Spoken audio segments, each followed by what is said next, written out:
The northern star glittered like a jewel above the icy docks, but beneath its brilliance, a single scream had shattered the stillness of the night. Among whispered lies and footprints in the snow, one truth remained buried deep, and only one man, with his immaculate mustache and razor-sharp mind, could unravel the threads before another shadow fell. Hercule Poirot. The autumn of 1935 had draped London in a crisp, golden veil, the October chill weaving through the bustling crowds at King's Cross Station. Amid the cacophony of clattering trunks, the sharp cries of porters, and the persistent hiss of steam, the Northern Star stood as a beacon of opulence on Platform 9. Its sleek midnight blue carriages, adorned with swirling gold leaf in the Art Deco fashion, shimmered beneath the station's vast arched glass roof, capturing the last frail rays of a sun descending toward the horizon. This was no mere train. It was a rolling palace, a luxurious sleeper bound for the distant wilds of Inverness, promising its elite passengers a 2-day odyssey through the misty English countryside and into the rugged splendor of the Scottish Highlands. The platform buzzed with palpable energy. The air was heavy with the acrid tang of coal smoke, laced with the delicate scent of lavender wafting from nearby flower stalls. Travelers in finely tailored suits and shimmering silk dresses darted to and fro, their faces alight with excitement or perhaps the shadowed strain of those fleeing something left behind. Among this throng stood Hercule Poirot, the diminutive Belgian detective whose name was synonymous with the unraveling of life's most perplexing enigmas. Barely exceeding 5 feet 4 inches in height, Poirot exuded a quiet, unassailable dignity, his egg-shaped head tilted slightly, his military mustache waxed to a faultless point. His suit, a masterpiece of precision, bore not a single speck of dust. An affront to his fastidious nature would have been intolerable. Poirot had chosen the Northern Star for what he intended as a rare interlude of peace, a respite from the relentless call of his profession. Whether it was the train's reputation for unmatched luxury, or a discreet summons from a fellow passenger that drew him, he could not say. Yet even as he sought tranquility, his piercing green eyes, keen and feline, swept the scene with methodical precision, cataloging every fleeting glance, every subtle gesture. His little gray cells, as he affectionately termed them, thrummed with quiet alertness, attuned to the undercurrents of human behavior swirling around him. "Monsieur Poirot, a pleasure to welcome you aboard," intoned Mr. Jenkins, the conductor, his voice as smooth as polished brass. His crisp uniform mirrored the train's exacting standards as he accepted Poirot's ticket with a deferential nod. His steady gaze hinted at a man who observed much and revealed little. Jenkins was the epitome of decorum, his calm authority a steadying presence amidst the platform's chaos. "Merci, Mr. Jenkins," Poirot replied, his tone measured yet cordial. "I anticipate a journey of great comfort and perhaps a touch of intrigue." His lips twitched into a faint, enigmatic smile, leaving it unclear whether he spoke in jest or with the prescience of experience. Stepping aboard, Poirot was immediately enveloped by the scent of lavender and polished wood. The corridor's thick crimson carpet silenced his footsteps as he paused to adjust his hat in the gleam of a brass sconce, its warm light dancing across the rich mahogany paneling. His compartment was a sanctuary of refinement. Velvet curtains in deep burgundy framed a bed of pristine linen, and a compact writing desk stood poised for notes, or perhaps the first threads of a mystery solution. Poirot's attention shifted to the passengers assembling on the platform, each a potential figure in a tableau yet to be painted. First among them was Lady Abernethy, a dowager whose commanding presence was matched only by her ostentation. She advanced with the sweep of a monarch, her voluminous fur coat trailing behind her. Her voice sliced through the din like a blade. "Careful with that trunk, boy," she barked at a porter buckling under its weight. "It contains my finest silks, and I'll not have them crushed." Around her throat sparkled a diamond necklace, an heirloom of dazzling splendor, its facets catching the gaslight in a display of wealth that bordered on provocation. At her side trudged Lord Abernethy, a man diminished by the towering force of his wife. His shoulders sagged, his eyes cast downward as though burdened by invisible chains. "Yes, my dear," he muttered, his voice a faint echo. "I'll ensure it's handled." Poirot noted the weariness etched into his features, the flicker of something deeper, perhaps resentment or despair, tucked beneath his resigned exterior. A lighter step heralded Miss Clarissa Fothering, a socialite whose laughter trilled like a silver bell through the crisp air. Her silk dress shimmered with each graceful movement, her cloche hat framing a face radiant with delight. "Oh, what a glorious adventure this shall be!" she exclaimed to the ether, her gaze lingering on Lady Abernathy's necklace, with an intensity that teetered between admiration and avarice. Poirot's eyebrow arched. Such unguarded fascination could be innocent, or the seed of something more sinister. Mr. Reginald Thorpe boarded next, a businessman whose stern visage suggested a life of unyielding discipline. His briefcase was gripped with a ferocity that implied secrets too weighty to relinquish, his eyes scanning the platform with a cold, calculating sweep. His impeccable suit and gleaming shoes bespoke prosperity, yet a hardness in his demeanor hinted at a history he preferred to keep buried. Mrs. Evelyn Carrington ascended with the poise of a seasoned voyager, her dark eyes glinting with wry amusement. A widow of evident means, carried an aura of enigma. Her tailored suit suggested a penchant for exploration over lamentation. "A splendid train," she remarked to Sarah, the young attendant hovering nearby, "though I wager it harbors as many tales as it does passengers." Her tone was airy, yet an undercurrent of shrewdness piqued Poirot's curiosity. Sarah, clutching a sheath of tickets with faintly trembling hands, nodded with eager fervor. "Oh yes, madam. It's ever so grand," she replied, her voice tinged with a nervous desire to please. Poirot regarded her with a gentle smile. Her youthful sincerity was charming, though she seemed unsettled by the grandeur of her charges. Dr. Alastair MacTavish lumbered aboard next, a burly Scotsman whose scowl seemed carved into his craggy face. "Let's hope this blasted machine keeps to time," he grumbled, thrusting his ticket at Sarah with a grunt. "I've no tolerance for dawdling." His bluntness clashed with the train's polished elegance, yet Poirot found his rugged authenticity oddly compelling. Last came Mademoiselle Lucy Dubois, a French governess of striking reticence. She glided onto the train with eyes averted, her modest attire a stark counterpoint to the surrounding extravagance.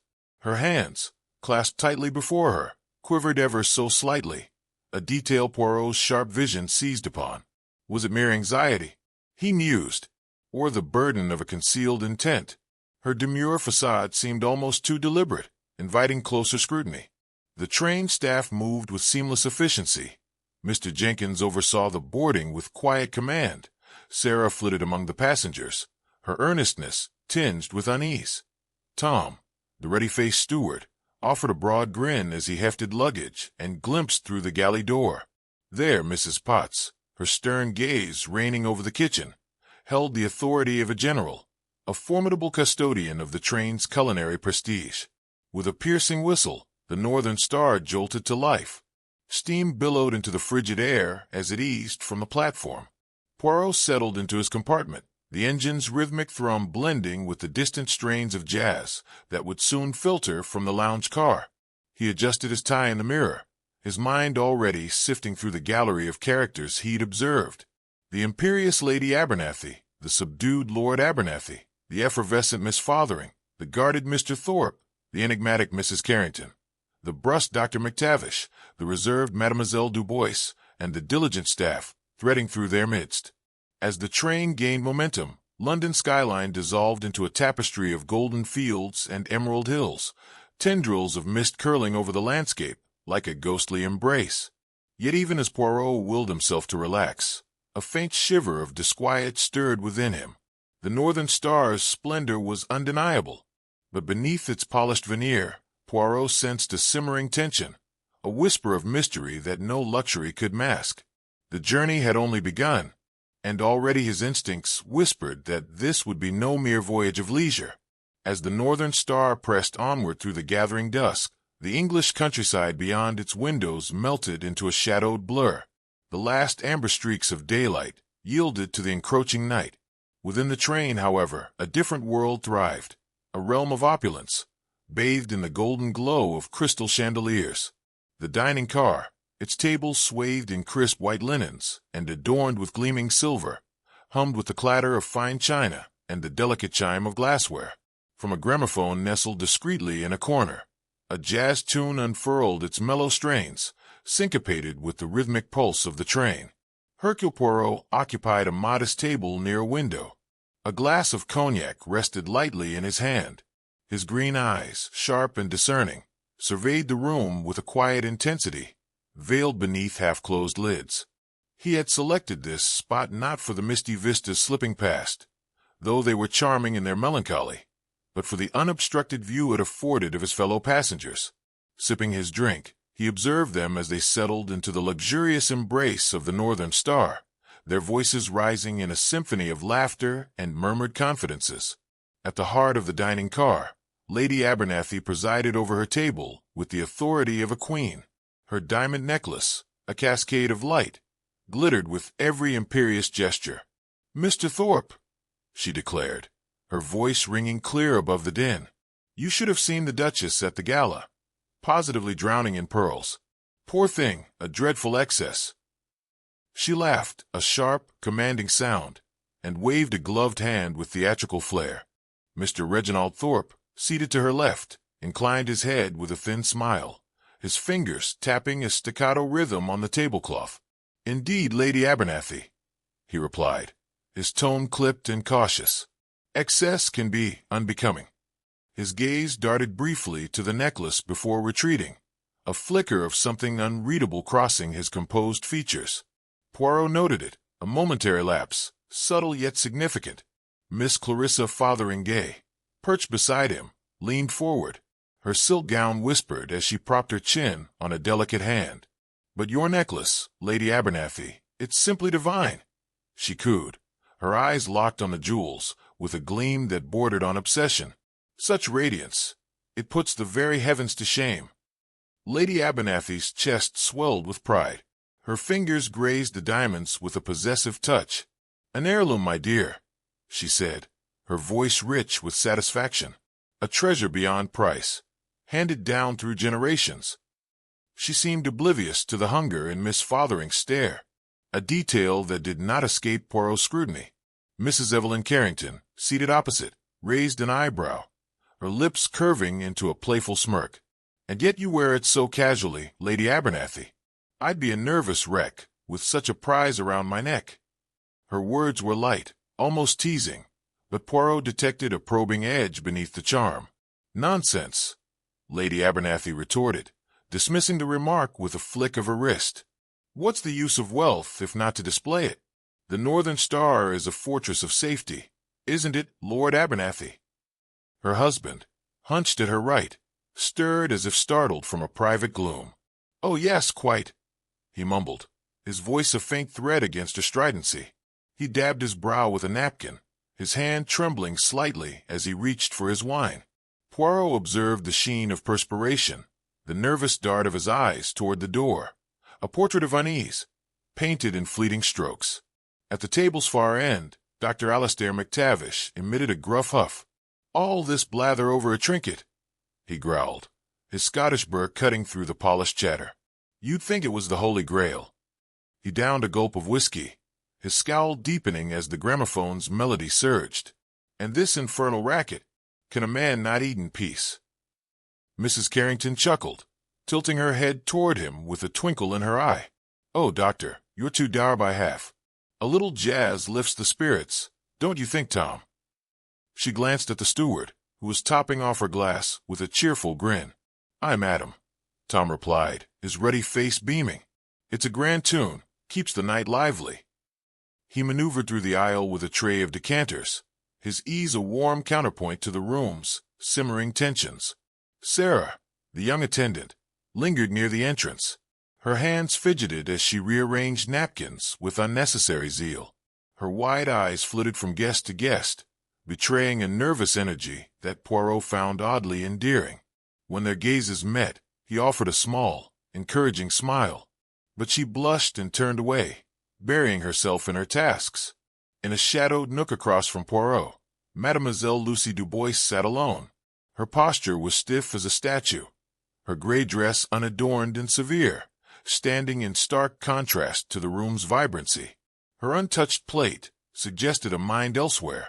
Her hands, clasped tightly in her lap, trembled faintly, a detail Poirot filed away with interest. Her stillness was too perfect, too rehearsed, hinting at depths concealed beneath her quiet exterior. The jazz faded into a slower, wistful refrain, and the conversation shifted. Lady Abernathy, ever insatiable, turned to Mr. Thorpe. "What brings you north, Mr. Thorpe? Business, I suppose."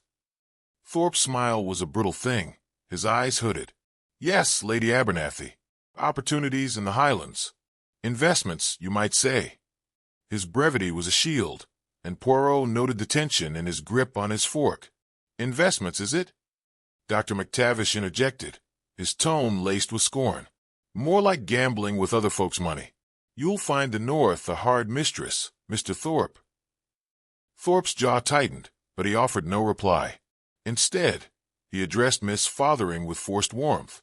"And you, Miss Fothering, what lures you to Inverness?"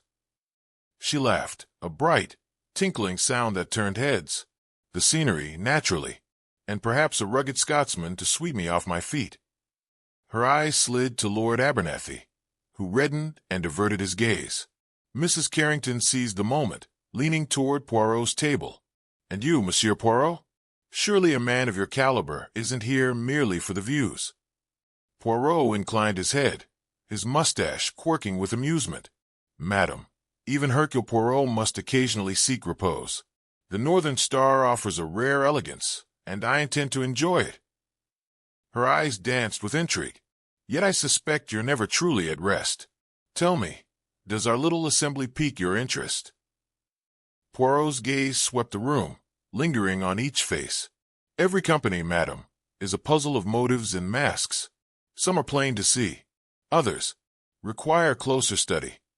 His voice was soft, yet it carried a weight that held her attention. Before she could press further, Lady Abernathy rose with a dramatic flourish, her necklace blazing like a beacon. "I am quite exhausted," she announced. "A nightcap, then bed. Come, Lord Abernathy, I'll need you to manage my jewels." Lord Abernathy stood with a weary nod, offering his arm. As they passed Poirot, Lady Abernathy paused, her eyes narrowing. "Monsieur Poirot, isn't it? I've heard tales of your cleverness." Poirot rose, bowing slightly. "At your service, Lady Abernathy." She sniffed, appraising him. "Well, I trust we'll have no need of your talents here. This is a civilized journey, after all." "Indeed, madam," Poirot replied smoothly. "One hopes for nothing less." With a final, haughty nod, she swept from the room, Lord Abernathy trailing behind. The others soon followed, Miss Fothering casting a lingering glance at the vacated table, Mr. Thorpe, departing with his briefcase clutched close, Mrs. Carrington offering Poirot a knowing smile. Only Mademoiselle Dubois remained, her eyes fixed on the empty doorway. Poirot approached her table, his steps deliberate. "Mademoiselle, you seem lost in thought. Does the journey trouble you?" She flinched, her pale cheeks coloring. "No, monsieur. It is only, I am unaccustomed to such splendor. It overwhelms me." Poirot nodded, his expression kind yet probing. "The grandeur can indeed distract, but one must keep the mind clear, no?" He paused, his gaze sharpening. "You travel alone, mademoiselle?" "Yes, monsieur," she replied, her voice faltering. "To Inverness, for a governess position."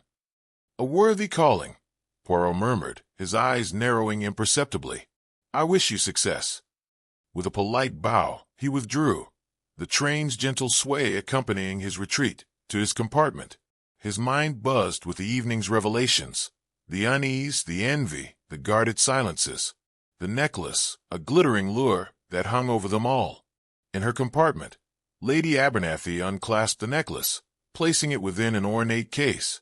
"There," she said with a satisfied sigh, turning the key with a firm click. "Safe for the night." She glanced at Lord Abernathy, who lingered uncertainly in the doorway. "You may go, my dear." He nodded, relief softening his features, and slipped away. The light dimmed, the compartment falling silent, save for the distant hum of the train as it hurtled through the darkness, a prelude to the mystery lurking in the shadows. The Northern Star had come to a gentle halt at York Station, its mighty engine exhaling plumes of steam into the crisp morning air of that autumnal day in 1935. Passengers stirred from their slumber, some venturing onto the platform to stretch their legs beneath the shadow of York Minster's Gothic spires, while others remained cocooned in the warmth of their velvet-lined compartments. The train, a marvel of luxury with its Art Deco elegance, stood poised, its gleaming blue exterior a stark contrast to the gray stone of the ancient city beyond. Within the hushed confines of her opulent quarters, Lady Abernathy awoke, her senses gradually sharpening as she recalled the previous evening's display of her prized diamond necklace. With a languid stretch, she reached for the ornate case on her bedside table, her fingers deftly turning the key in its lock. As the lid sprang open, her eyes widened in horror. The velvet cushion lay bare, the dazzling heirloom gone. A scream tore from her throat, piercing the morning calm like a shard of glass, reverberating through the carriage with the force of a banshee's wail. Lord Abernathy, who had been pacing the narrow corridor outside, his mind a tumult of unpaid debts and whispered threats from London's shadowed gambling dens, froze at the sound. He rushed to her compartment, heart pounding beneath his rumpled waistcoat.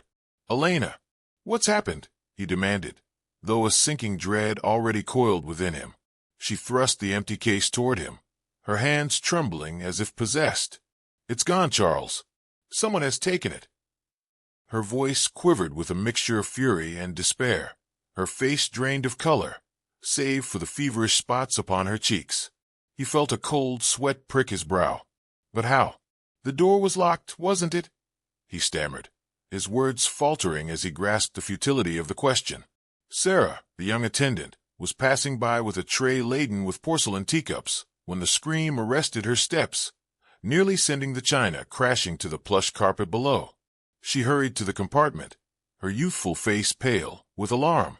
"My lady, are you hurt?" she asked, her voice trembling like a leaf in the wind.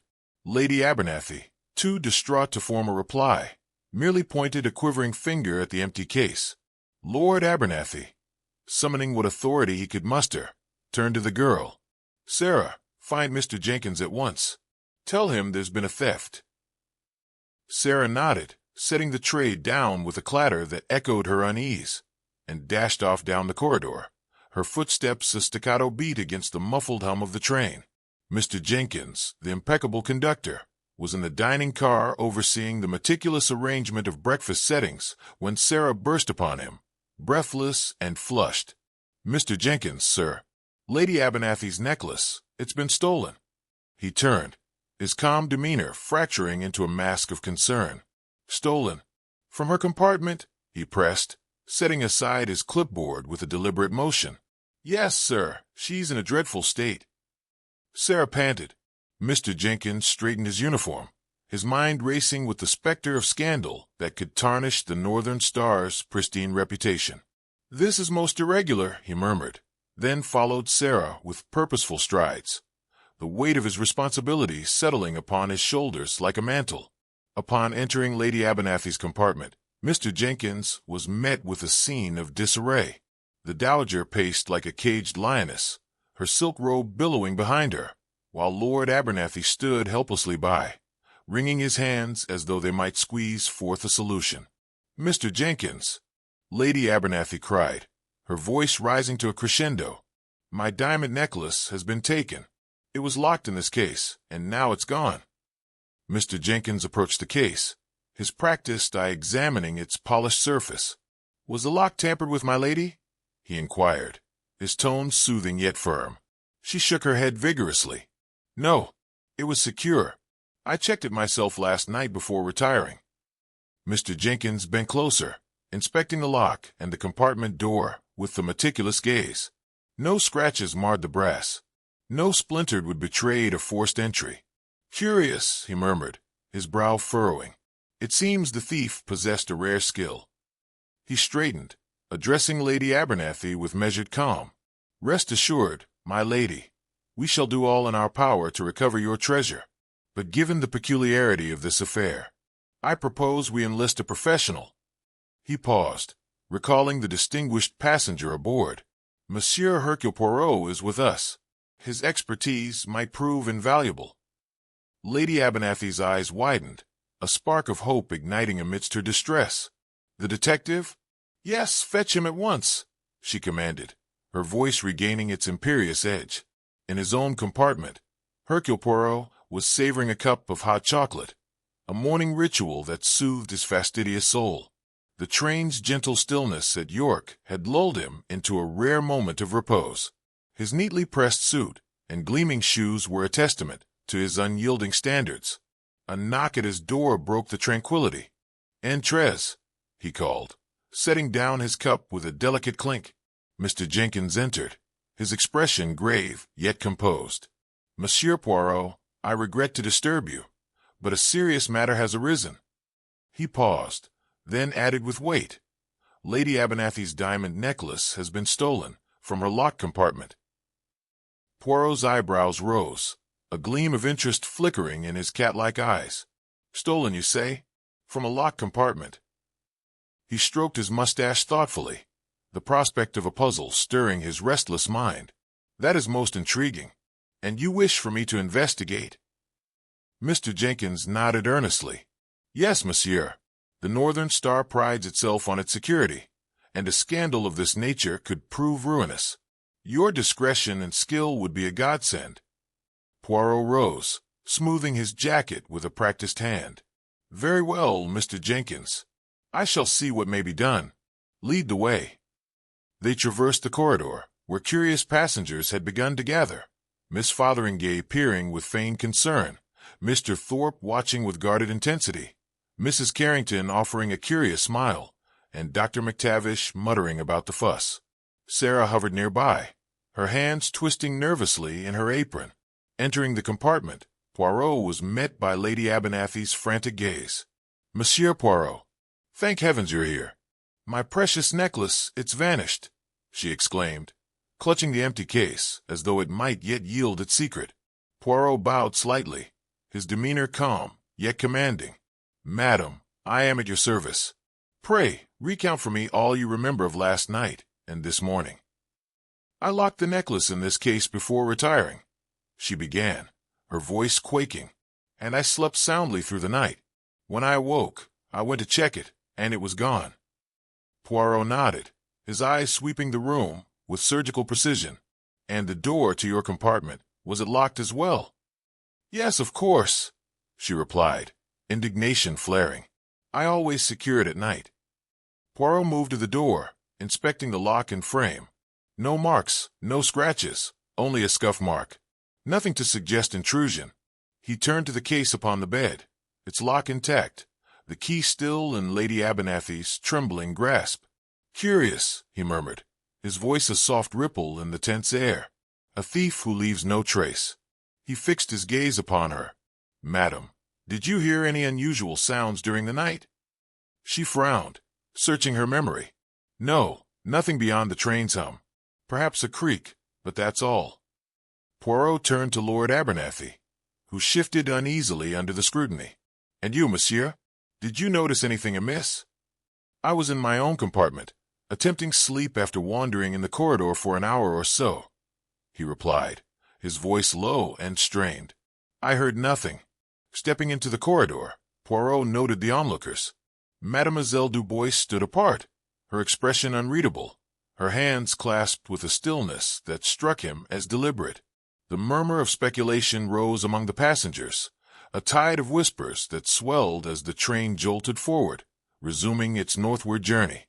Poirot lingered a moment, his mind already sifting through the facts. A locked compartment, a vanished jewel, and a cast of characters cloaked in their own secrets.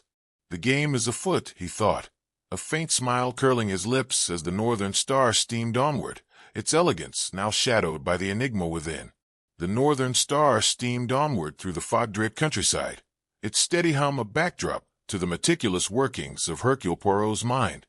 Once again, he stood within the opulent confines of Lady Abernathy's compartment, his sharp green eyes scanning every corner with a precision that bordered on obsession. This was no mere repetition of his earlier visit. He had returned to verify, to probe, to ensure that the answers he had received held firm under the weight of his scrutiny. The theft of the necklace demanded nothing less than his relentless pursuit of the truth. And so, alone with Lord and Lady Abernathy, he resumed his investigation with characteristic thoroughness. Lady Abernathy sat stiffly upon the edge of her bed, her fingers clutching the ornate key to the pilfered case. Lord Abernathy stood by the window, his gaze fixed on the passing landscape, though his rigid posture betrayed his unease. Poirot had questioned them before, but now, with the compartment's door closed and the train's rhythm isolating them from the world, he pressed forward, his calm demeanor masking the intensity of his purpose. "Madam," he began, his voice smooth as polished stone, "I must ask you once again to recount your actions on the night of the theft. Step by step, if you please, every moment from when you retired to this very compartment." Lady Abernathy sighed, a flicker of exasperation in her eyes. "Monsieur Poirot, I have told you already. I locked the necklace in its case, secured the door, and went to bed. There was nothing more to it." Poirot tilted his head, his mustache quivering slightly. "And yet, madam, the truth often hides in the shadows of memory. You heard nothing, no sound, however faint, that might now, upon reflection, seem significant." Her lips parted, then closed. Her brow creased as she considered. "Well, perhaps a rustle, like fabric brushing against something. I dismissed it as the train's motion, as I told you before. But you insist on asking again." "Precisement," Poirot replied, his tone unruffled. "It is in the repetition that clarity emerges. And the door, you locked it yourself." "Yes." "You are certain?" "Yes," she snapped, her patience thinning. "I checked it as I always do." Poirot nodded, stepping toward the door to examine it anew. His fingers brushed the faint scuff mark he had noted previously, then lingered on the torn scrap of lace, still caught in the frame. "This lace, madam, you maintain it is not yours?" She leaned forward, her eyes narrowing. "No, it is not. I wear only Chantilly, as I said. That is some cheap imitation." "Most interesting," Poirot murmured, pocketing the fragment with care. He turned to Lord Abernathy, whose hands had stilled upon the sill. "Monsieur, you mentioned to Mr. Jenkins earlier that you stepped out during the night for air. Where precisely did you go, and what did you see?" Lord Abernathy shifted uneasily, his fingers fidgeting with the frayed edge of his cuff, a detail that had not escaped Poirot's keen eye. The man's tailored suit, though once fine, bore the subtle signs of wear, and his anxious glances toward the compartment door spoke of a mind burdened by more than just the theft. Poirot stepped closer, his voice soft yet insistent. "Monsieur, you told Mr. Jenkins that you walked to the corridor's end and back." "Yes." "And you saw no one?" Lord Abernathy nodded, his throat tightening. "Yes, as I said. It was late. The corridor was empty." "Curious," Poirot murmured, his gaze lingering on the lord's trembling hands. "A man of your standing, restless in the night. Perhaps the weight of other matters keeps you awake." Lord Abernathy's eyes narrowed, a flicker of alarm crossing his face. "I don't follow, Monsieur Poirot." Poirot's mustache twitched with a faint smile. "We all carry our burdens, no? And sometimes those burdens can tempt even the most honorable to act in ways they might regret." He paused, letting the silence stretch. "Your finances, monsieur, might they be such a burden?" Lord Abernathy's face flushed, his fists clenching at his sides. "How dare you suggest such a thing? I am no thief." "Charles, please," Lady Abernathy interjected, her voice sharp but unsteady. "He is only trying to help." Poirot inclined his head, his expression serene. "Indeed, madam, I seek only the truth, and to find it, I must ask even the difficult questions. But I do so with respect, monsieur, for the truth is a delicate thing." He turned away, his mind already sifting through the exchange. Lady Abernathy's reluctant admission of a rustle, Lord Abernathy's defensive outburst. These were not new, but their reactions under pressure revealed the cracks Poirot sought. The scuff mark, the lace, the locked door, all whispered louder now. Each detail a thread in the web he was weaving. Returning to his own compartment, he sat, the torn lace resting in his palm, a whisper of the truth. But whose? He mused aloud, his voice low. The Northern Star rolled on, and with it, Poirot's relentless pursuit of certainty.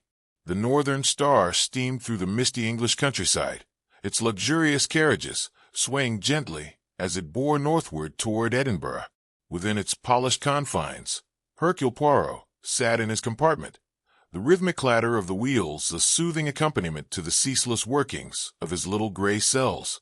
A crisp newspaper lay open on his lap as he indulged in a rare moment of repose before tackling the theft of Lady Abernethy's diamond necklace, a crime both audacious and perplexing.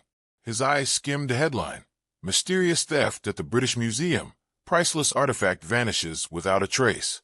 A flicker of intrigue crossed his face. A priceless artifact stolen, the thief leaving no clues, and the police appealing for witnesses. But he folded the paper neatly and set it aside, his mind already turning to the suspects awaiting his scrutiny. Poirot, ever the master of order, determined to interview each in turn, probing their alibis for the night of the theft with a precision that left no detail unexamined. He adjusted his impeccable tie, his mustache bristling with anticipation, and stepped into the corridor, where the scent of lavender and polished wood hung heavy. The train's elegance, the plush carpets, the gleaming brass sconces, stood in stark contrast to the shadowy motives he suspected lurked beneath its surface. With notebook in hand, he began his quest for truth, starting with Lord Abernethy, the victim's beleaguered husband. Poirot found Lord Abernethy in his compartment, the man's face etched with unease, his eyes flickering like a candle in a draught. The faint scent of brandy hung in the air, a half-empty glass betraying a nervous habit. His suit, though finely tailored, bore the subtle wear of better days, frayed cuffs that Poirot's keen eye did not miss. With a courteous bow, Poirot began, his voice calm yet deliberate. "Monsieur Abernethy, may I trouble you once more?" The lord nodded stiffly, his throat bobbing. "Of course, Monsieur Poirot." Poirot settled opposite him, his posture impeccable, his gaze sharp yet veiled with politeness. "The necklace stolen from Lady Abernethy. It is, I understand, a family heirloom?" "Yes," the lord replied, jaw tightening. "It's been in her family for generations." Poirot's mustache twitched faintly. "And you, monsieur, stepped out for air on the night of the theft? Walking the corridor alone? Tell me again of this walk." "It was late, near midnight," Lord Abernethy said, his fingers gripping the armrest, knuckles whitening. "I was restless. Walked back and forth to the end of the corridor for a while." "And you encountered no one?" Poirot's tone remained gentle, but his eyes bore into the man. "No one," Lord Abernethy replied, his voice thinning. His gaze darted to the window, as if the darkened landscape might offer escape. Poirot leaned forward slightly. "A curious thing, monsieur, that no one saw you either. Tell me, did you hear nothing? No rustle, no step?" "I don't recall," the lord stammered, a bead of sweat glistening on his brow. "I was preoccupied." "Preoccupied, perhaps, with matters of some weight?" Poirot pressed smoothly. The necklace, a symbol of Lady Abernethy's heritage and her wealth, must cast a long shadow. A man in a delicate position might feel its burden keenly. Matters of finance, for instance, can press heavily on the mind. Lord Abernethy's face darkened, his voice rising. "What are you implying? I live comfortably on my wife's means, yes, but I am no thief." Poirot raised a hand, his tone soothing yet unyielding. "Peace, monsieur. In my experience, desperation can drive even the honorable to unexpected acts. I do not accuse, but I must explore every thread. The wealth of Lady Abernethy's family is a fact, and facts, they lead where they will." The lord's eyes fell, his breathing uneven. Poirot noted the flicker of shame, or was it guilt, in his silence. Rising, Poirot offered a polite nod. "Merci, Monsieur Abernethy. You have been most helpful." Stepping into the corridor, the train's rhythm steady beneath his feet, Poirot's mind buzzed. The necklace's origin, tied to Lady Abernethy's riches. Lord Abernethy's frayed edges. His agitation. All pieces in the puzzle of human nature he so loved to unravel. Next, Poirot sought Miss Clarissa Foden in the observation car, her silhouette framed against the wide windows. "Mademoiselle Fotheringay," Poirot said, offering a slight bow. "A moment, if you please." "Certainly, Monsieur Poirot," she replied, her voice lilting with a flirtatious edge. "What brings you to me?" Poirot's tone was mild, almost casual. "I am inquiring, mademoiselle, about the night of the theft. Where were you, pray, when the crime occurred?" She smiled, her fingers brushing a glittering brooch at her throat. "Oh, I was here, in the observation car, admiring the stars. It was a lovely night." "Stargazing, you say?" Poirot's eyes twinkled with interest. "What constellations did you admire?" Her smile faltered slightly. "Orion, Cassiopeia, the usual ones." "And you were alone?" Poirot pressed, his gaze unwavering. "Quite alone," she said too quickly. Her eyes darted to the side. Poirot noted the tremor in her hand, the way her smile grew brittle. "You have a fondness for jewels, mademoiselle? Lady Abanethy's necklace. It must have captivated you." She laughed, a bright, hollow sound. "Captivated? Oh, it was splendid. But I've treasures of my own, Monsieur Poirot." "Indeed," he murmured, excusing himself with a polite nod. Her evasiveness lingered in his mind, a thread to be unraveled. Poirot located Mr. Reginald Thorpe in his compartment. The businessman hunched over a ledger, his expression as guarded as a fortress. He looked up as Poirot knocked, his eyes cold and assessing. "Monsieur Thorpe, a few questions, if I may," Poirot said, stepping inside with measured grace. "Ask away," Thorpe replied, his voice flat, his pen poised above the page. Poirot's tone was polite but firm. "Where were you, monsieur, on the night of the theft?" Thorpe's jaw tightened. "I retired early to my compartment. I was asleep." "Did no sound disturb your rest?" Poirot inquired, his mustache twitching slightly. "None. I sleep soundly." "Your compartment neighbor's Lady Abanethy's," Poirot observed. "It is remarkable that you heard nothing. No creak, no footstep." "I am a heavy sleeper," Thorpe said, his tone clipped, his gaze fixed on Poirot with defiance. As Poirot questioned him, he observed Thorpe's eyes flicker briefly toward the lounge car, where Mrs. Carrington sat reading. A fleeting glance, but Poirot's sharp eyes caught it, filing it away for later consideration. Poirot's eyes then lingered on the briefcase beside him, gripped with a possessive intensity. "Your business prospers, monsieur?" "Well enough," Thorpe replied, his smile thin as a blade. Poirot withdrew, sensing the man's reticence as a wall he would yet breach. In the lounge car, Mrs. Evelyn Carrington reclined with a book, her serene demeanor belied by the sharpness in her eyes as Poirot approached. "Madame Carrington, may I interrupt?" he asked, his voice soft as a whisper. She smiled, closing the volume with a coy flourish. "For you, Monsieur Poirot?" "Always." Poirot's tone was gentle. "Where were you, madam, on the night of the theft?" "I was here, in the lounge car, reading," she replied smoothly. "A book, you say? Its title, if you please?" Her fingers toyed with the book spine. "Flora of the British Isles, I believe." "And its contents?" Poirot's tone remained light, his eyes keen. She hesitated, her smile wavering. "Oh, plants and such. Quite fascinating." "Alone in the lounge car?" he pressed. "Yes, quite," she replied, her gaze flickering away. Poirot noted a faint blush rise to her cheeks when he mentioned Mr. Thorpe's name in passing, quickly masked by her composed demeanor. Poirot thanked her, noting her faltering recall, a crack in her polished armor.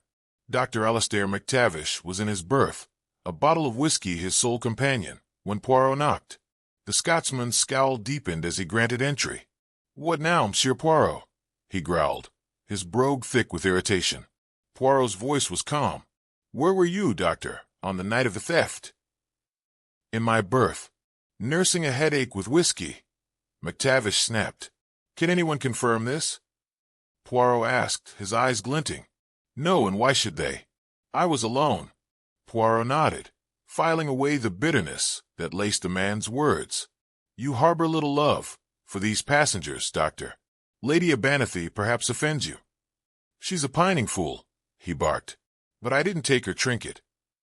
Poirot excused himself, the doctor's resentment, a note in the symphony of suspicion. Poirot found Mademoiselle Lucy Dubois in the staff quarters, her hands sorting through a stack of papers with a precision that seemed almost mechanical. She looked up as he entered, her pale face composed, though her eyes held a guarded depth that piqued his curiosity. Her fingers stilled, resting lightly on the documents as she offered a faint, polite smile. "Mademoiselle Dubois, a word if you please," Poirot said, his voice gentle, yet carrying an unmistakable undertone of purpose. "Of course, monsieur," she replied, her soft French accent threading through her words. She set the papers aside, her hands folding neatly in her lap. "Where were you, mademoiselle, on the night of the theft?" Poirot asked, his gaze steady and unwavering. "I was here, in the staff quarters, preparing lessons for the children I am to teach in Inverness," she answered. Her eyes dropped to her lap, avoiding his scrutiny. "And did you see or hear anything unusual during that time?" Poirot inquired, his tone mild but his eyes sharp, missing nothing. She hesitated, her fingers twitching faintly. "I saw a shadowy figure in the corridor, moving swiftly," she said, her voice steady, but betrayed by the slight tremble in her hands. Poirot's interest quickened, his mustache giving the faintest twitch. "A shadowy figure, you say? Tell me, mademoiselle, can you describe it further? Its height, perhaps, or what it wore?" Mademoiselle Dubois faltered, her brow creasing as she searched for words. "It was tall, I think, and cloaked in darkness. I could not see clearly. It was only a glimpse." "And in which direction did this figure move?" Poirot pressed, his voice still soft but insistent, like a needle threading through fabric. "Toward the end of the corridor. Away from the compartments," she replied, her voice dropping to a near whisper, her fingers now visibly trembling. Poirot leaned forward slightly, his gaze piercing through her fragile composure. "You seem unsettled, mademoiselle. Why did you not mention this earlier when the theft was first discovered?" I did not think it important," she whispered. Her smile, faint and fleeting, seemed as though it might dissolve under his scrutiny. "It was just a shadow, monsieur. I thought, perhaps my eyes deceived me." Poirot's eyes narrowed, his mind already turning over the possibilities. "In matters of crime, mademoiselle, even a shadow may cast a long and revealing light. Did this figure seem familiar to you? Did it bring to mind anyone aboard this train?"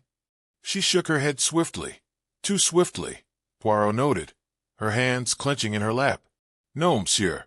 It was too fleeting, too vague." His voice softened, almost coaxing now. "You are certain there is nothing more you wish to say? No detail, however small, that might assist Hercule Poirot in his task?" Her gaze flickered up to meet his for an instant, a glint of something, fear perhaps, or hesitation, flashing in her eyes before she looked away. "No, monsieur," she murmured, her voice fragile, like a thread about to snap. Poirot straightened, his expression unreadable, though his little gray cells hummed with activity. He noted the tremor in her hands, the too perfect calm she struggled to maintain, and the evasiveness of her answers. This shadowy figure, whether a genuine sighting or a fabrication, was a thread he would not let slip so easily. Was she protecting someone, or concealing her own role in the affair? The question lingered as he regarded her. "Merci, mademoiselle," he said with a polite nod, his tone betraying none of the suspicions swirling in his mind. "You have been most illuminating." As he turned to leave, his footsteps muffled by the plush carpet, Poirot's thoughts churned. Mademoiselle Dubois's words, and the silences between them, would require further consideration indeed. Back in his compartment, Poirot sat, his fingers steepled, his mind a whirlwind of observation. Lord Abernathy's solitude was unverified, his debts a glaring motive. Miss Fotheringay's jewel lust shone through her flimsy tale. Mr. Thorpe's proximity and reticence hinted at secrets. Mrs. Carrington's coyness masked a shaky alibi. Dr. McTavish's resentment simmered beneath his gruff exterior. And Mademoiselle Dubois, her innocence was a mask too flawless, her shadowy figure a convenient diversion. The Northern Star rolled on, its elegance a facade for the intrigue within. Poirot's little gray cells churned, piecing together the quirks and inconsistencies. The thief was among them, clever and concealed. But Hercule Poirot was clever still. The truth, he knew, would not elude him for long. As the northern star carved its path through the rolling hills toward Edinburgh, its polished carriages swaying gently in the misty afternoon light, Poirot sat in his compartment, his notebook open before him. The theft of Lady Abernathy's diamond necklace, a crime executed with such finesse, gnawed at his orderly mind, urging his little gray cells into ceaseless motion. He had resolved to enjoy this journey as a respite, yet fate, it seemed, had other designs. The elegance of the train, with its plush velvet and gleaming brass, now served as the stage for a mystery he could not resist. His fingers tapped a rhythm on the page, each suspect's quirks and contradictions dancing in his thoughts. A faint rustle at his door interrupted his reverie. Glancing down, he saw a slip of paper glide beneath the threshold, its edges quivering as if reluctant to be seen. Poirot retrieved it with a measured bend, his eyes narrowing at the scrolled message. "The star will fall at midnight." The handwriting was hurried, the paper fine, yet unmarked by any signature. "The star," he murmured, his voice a whisper against the train's hum. Did it signify the northern star itself? This grand vessel steaming through the countryside? Or perhaps the necklace, its brilliance a star plucked from the night? Fall at midnight. A threat? A riddle? Or a clue mislaid? He tucked the note into his waistcoat, its ambiguity a puzzle to ponder, not yet to solve. Stepping into the corridor, Poirot inhaled the familiar blend of lavender and polished wood. The carpet muffled his footsteps, the brass sconces flickered, casting shadows across the mahogany walls, and his sharp gaze caught a faint crimson smear near the baseboard, a stark blemish on the pristine pile. He knelt, his gloved fingers hovering above it, noting its tacky sheen and a faint fruity scent. "Blood, perhaps," he mused, his pulse quickening at the thought of violence entwined with theft. The mystery deepened, urging him to probe further. Sarah, the young attendant, rounded the corner, her arms laden with folded linens, her face flushed with exertion. She halted at the sight of him crouched there, her eyes widening. "Miss Poirot, is something amiss?" He rose smoothly, brushing his hands with a faint smile. "This mark, mademoiselle, what is its origin? It has the look of something sinister." She peered at it, relief softening her features. "Oh, that's just wine, sir. Tom spilled it last night, while serving drinks. I've been meaning to clean it proper." Poirot's tension eased, though his curiosity sharpened. "Wine, you say? And when did this occur?" "Late, sir. Around 11 or so," she replied, her voice tinged with nerves. "Tom was in a rush with so many orders." "Most enlightening," Poirot said, his tone gentle yet probing. "And while you were about your duties, did you notice anything unusual? Any passengers abroad at that hour?" Sarah shifted her bundle, her brow creasing. "I saw Mr. Thorpe lingering in the dining car, talking low with another gentleman, and Miss Fotheringay passed me near the observation car, heading that way, I think. It was busy, sir." Poirot nodded, his smile encouraging. "You are most observant, mademoiselle. Merci." As she scurried off, he filed away her words. Her account of movements offered threads to pursue. Continuing his walk, Poirot encountered Tom in the lounge car, the steward polishing a tray with a jovial hum. His ruddy cheeks glowed with warmth, a stark contrast to the morning's unease. "Good day, Monsieur Poirot," he called, his grin broad. "Need a spot of tea?" "Perhaps later, mon ami," Poirot replied, his tone light. "For now, I seek information. This wine you spilled last night, tell me of it." Tom chuckled, scratching his head. "A clumsy moment, sir. I was juggling too many glasses. Lord Abernathy wanted a refill, and I tripped near the corridor. Made a right mess." "And the hour?" Poirot pressed, his eyes keen. "Near 11, I'd wager," Tom said, his cheer undimmed. "Busy night it was. Saw Lord Abernathy pacing about, looking proper out of sorts. Dr. McTavish grumbled at me, too. Didn't like the clatter." Poirot's mustache twitched with interest. "And no one else caught your eye?" "Someone, perhaps, where they ought not to be." Tom paused, his brow furrowing. "Can't say I noticed much else, sir. Too many trays to mind. But I do remember hearing faint steps while I was trying to clean up the mess I made, with the wine I spilled on the carpet. Merci, Poirot said, dismissing him with a nod. As Poirot turned toward the staff quarters, intent on further inquiry, he nearly collided with Mademoiselle Lucy Dubois. She emerged from a doorway, her pale face framed by the dim light, her gloved hands adjusting a shawl with a faint tremble. As she did so, Poirot's sharp eyes caught a small tear in the lace of her right glove, a detail that seemed incongruous with her otherwise meticulous appearance. She started at his presence, her breath catching. "Pardon, mademoiselle," Poirot said, stepping aside with a courteous bow. "I did not mean to startle you." She offered a tight smile, her voice soft. "It is nothing, Monsieur Poirot. I was merely fetching something." "Ah, mademoiselle," Poirot said, his tone light. "Do you often travel with such elegant hats? They must require careful packing, no?" Her eyes widened slightly, but she recovered quickly. "Yes, monsieur. I do take care with my belongings." His gaze lingered on her hands, particularly the right glove. A delicate thing, its lace trim frayed at the edge, a small gap where a piece seemed missing. "Your gloves, mademoiselle," he remarked, his tone casual. "They are most charming, though one appears to have suffered a slight misfortune." Her eyes flicked to her hand, a flush creeping up her neck. "Oh, yes," she murmured, tucking it beneath her shawl. It caught on something, a trivial tear. Poirot's mind surged with recognition. The scrap of lace from Lady Abernathy's compartment flashed before him, its pattern tantalizingly similar. Yet he kept his expression bland, his voice light. "Such things happen on the train. It is full of small hazards." "Yes, monsieur," she replied, her gaze dropping as she edged past him. "If you'll excuse me." As the distant chime of the dinner bell echoed through the train, Poirot saw his opportunity. The passengers would be gathered in the dining car, and the staff quarters would likely be unattended.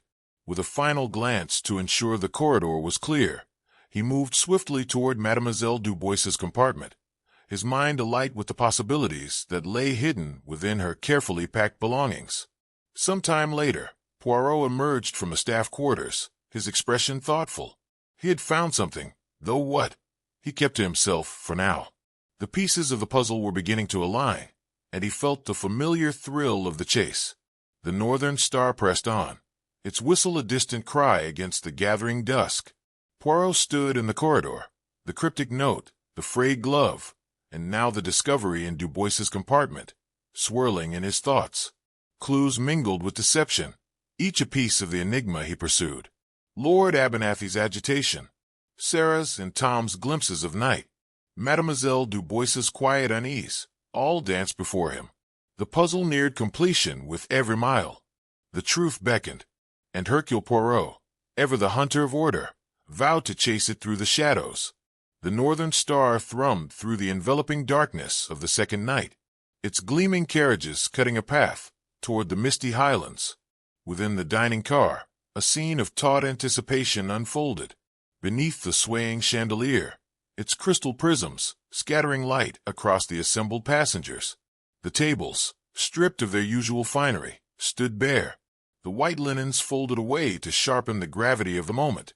Hercule Poirot, diminutive yet commanding, occupied the head of the room, his green eyes glinting with the certainty of revelation.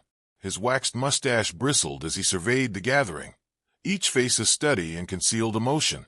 "Mess Amos," he began, his voice a measured cadence that silenced the murmurs. "We approach the end of our journey, not merely to Inverness, but to the truth. The theft of Lady Abernathy's diamond necklace, a jewel of unparalleled brilliance, has cast suspicion among us. Tonight, I, Hercule Poirot, shall unveil the thief." Lady Abernathy sat erect, her hands clasped tightly, the absence of her necklace a wound to her pride. Lord Abernathy slumped beside her, his pallor a stark contrast to his dark suit. His eyes darted nervously. Miss Clarissa Fotheringay, her silk gown shimmering, leaned forward, a mixture of dread and fascination in her eyes. Mr. Reginald Thorpe gripped the edge of his chair, his stern countenance strained. Mrs. Evelyn Carrington maintained an air of poised curiosity, her dark eyes fixed on Poirot. Dr. Alistair McTavish glowered, arms crossed, his gruff impatience palpable. Mademoiselle Lucy Dubois sat apart, her pale hands folded, her expression a mask of serene detachment. Mr. Jenkins, the conductor, stood near the door with Sarah and Tom, their presence a quiet thread in the tapestry of tension. Poirot drew forth a scrap of torn lace, holding it delicately between his fingers. This fragment, found near Lady Abernathy's compartment door, is the key that unlocks our mystery. A ripple of unease stirred the room. Mademoiselle Dubois's fingers tightened, imperceptibly. Poirot's gaze settled upon her, piercing yet composed. Mademoiselle Dubois, your glove. I observed the tear at its edge. It matches this lace with a precision that cannot be denied. Her breath hitched, her voice a fragile thread. Monsieur Poirot, I assure you, it is a mere coincidence. Coincidence, mademoiselle? Poirot countered, his tone firm, yet tinged with a faint smile. None. It is evidence. And within the lining of your hat box, a clever hiding place, I grant you. I discovered the necklace, its diamonds winking at me, as if eager to be found. The room erupted in gasps. Lady Abernathy's hand flew to her throat. Lord Abernathy flinched. Miss Fotheringay's eyes widened. Poirot raised his hand, his authority absolute. Oui, mesdames et messieurs. Mademoiselle Lucy Dubois is no governess bound for Inverness. She is a professional jewel thief, her demure facade a masquerade of exquisite craft. The shadowy figure she claimed to see, a fiction designed to divert suspicion. Dubois's mask slipped. Her hands trembled as she rose, her voice sharp with denial. You have no proof. This is slander. But her protest faltered, as Poirot produced the glove, its torn edge a silent accuser. Her shoulders sagged in defeat. Ah, but there is more, mademoiselle, Poirot continued, his voice steady. When I searched your compartment, I found not only the necklace, but also a small, intricate knot, tied in a piece of string, tucked within your belongings. A curious detail, non? Yet it is one I have seen before, in a newspaper article I read upon this very train. The thief who stole the priceless artifact from the British Museum left an identical knot at the scene, a signature of sorts. The police, they were baffled. But Hercule Poirot, he remembers such things. Dubois's eyes widened, her composure fracturing further. That means nothing, she stammered. Au contraire, Poirot said, his gaze unyielding. It means everything. The timing, too, is most revealing. The museum theft occurred mere days before our journey, and you, mademoiselle, boarded this train. The Northern Star raced with haste, seeking refuge, or perhaps a means to transport ill-gotten gains. Your calm under pressure, your meticulous attention to detail, these are the hallmarks of a thief the newspapers have dubbed the Phantom, a master of disguise and deception. The passengers stared. A gasp rippled through the room as Dubois sank back, her defiance extinguished. Poirot turned to another thread, drawing a folded note from his waistcoat. But there remains this curious message. The star will fall at midnight. A riddle that puzzled me until I saw the truth. He held the note aloft, his eyes sweeping the room. This is no clue to the theft, but a love letter, penned by Monsieur Reginald Thorpe to Madame Evelyn Carrington. Mrs. Carrington's poise wavered, a flush rising to her cheeks, while Mr. Thorpe's face hardened, his fists clenched. Absurd, he barked, his voice tight. Poirot's gaze twinkled with mischief. Non, monsieur, it is fact. The star, Madame Carrington, radiant among us. Midnight. A rendezvous planned, perhaps, in the lounge car. He smiled slightly. But the note, it was slipped beneath my door by error, a lover's misstep. Your glances, your whispers, I observed them, and they betrayed you. Mrs. Carrington laughed, a brittle, defiant sound. A charming tale, Monsieur Poirot, but hardly criminal. Indeed, madam, Poirot agreed, his tone light. A simple deception, casting fleeting suspicion upon your charm. The theft, it belongs to Mademoiselle Dubois alone. He turned to Lord Abernathy, whose relief was palpable, yet tinged with dread. "Monsieur, your debts press heavily. Yes, a motive, perhaps, but your courage failed you." Lord Abernathy's voice was a rasp. "I took nothing. I swear it." Poirot nodded, his attention shifting to Miss Fotheringay. "And you, mademoiselle, your love of jewels is no secret. Your kleptomania whispers through society. But this prize eluded your grasp." She clutched her brooch, her laugh nervous. "A trifle here and there, but not that necklace." "Precisement," Poirot said, his voice soothing. "Your secrets, they are not the heart of this crime." Silence descended, heavy and absolute, as the revelation settled. Mr. Jenkins stepped forward, his calm authority guiding Du Bois toward the door. Her head bowed in resignation. The passengers murmured, their shock giving way to relief. The dining car's elegance was restored by the clarity of truth. Poirot stood alone, his little gray cells at rest, a faint smile curving his lips. "The pursuit of wealth, MES Amos, tempts even the cleverest masks," he murmured, his words a quiet epilogue. "But the truth, it cannot hide from Hercule Poirot." The northern star steamed onward, its whistle a triumphant cry against the Highland night, the mystery resolved in the unerring light of reason. The train drew into Inverness station with a mournful whistle, piercing the Highland mist, a shroud of gray swirling about the platform like the breath of some ancient spirit. The train, its gleaming blue carriages dulled by the damp dawn, shuddered to a halt. Its journey from London, a tapestry of luxury and intrigue, now concluded. Porters bustled forth, their caps glistening with dew, as passengers emerged. Their faces, a gallery of relief and weariness, were etched by the night's revelations. No sooner had the doors parted than a squad of stern-faced authorities ascended, their boots a resolute thud against the polished steps. Mr. Jenkins, the conductor, met them with his habitual poise, his voice a low murmur as he gestured toward the dining car. There, Mademoiselle Lucy Du Bois stood ensnared, her wrists clasped by Tom the steward, whose jovial air had given way to grim duty. Her eyes, once veiled by a governess's calm, now blazed with desperation. With a sudden twist, she lunged for the door, her lithe form a fleeting shadow. But the authorities, swift as hounds, seized her. Their grip was unyielding. Her protests dwindled to a faint cry, swallowed by the station's clamor. She was led away, her head bowed in the ruin of her clever mask. In the dining car, Lady Abernathy clasped the restored necklace, its diamonds a cold fire against her trembling fingers. "Monsieur Poirot," she exclaimed, her voice teetering between rapture and histrionics. "My treasure returned. How can I ever repay you?" She pressed a lace handkerchief to her lips, her eyes brimming with theatrical tears. Lord Abernathy lingered at her side, his relief a quiet tide beneath his shadowed gaze. "We are indebted, Monsieur Poirot," he murmured, his tone a threadbare echo of gratitude. Poirot inclined his head, his mustache curling with a faint, satisfied smile. "Madam, Monsieur, it is the order of justice that I serve. The necklace, it is yours once more, as it should be." His green eyes gleamed beneath the brim of his hat, a silent testament to the triumph of his little gray cells. As the passengers dispersed, their whispers trailing like smoke, Poirot withdrew to the lounge car. He settled into a velvet armchair, a glass of cognac cradled in his hand, its amber glow mirroring the sconce's light.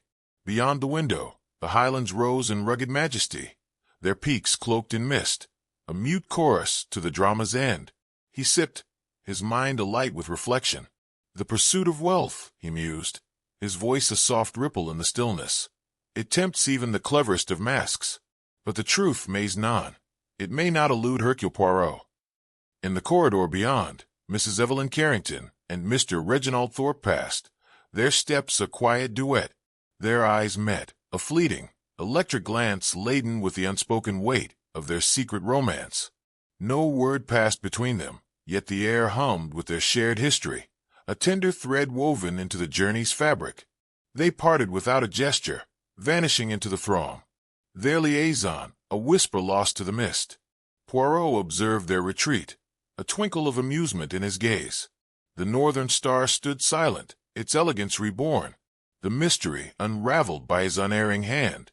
The Highlands watched, their timeless vigil a backdrop to the triumph of reason over deceit. As the northern star rolled into Inverness Station, the Highland mist parted to reveal the victory of Hercule Poirot.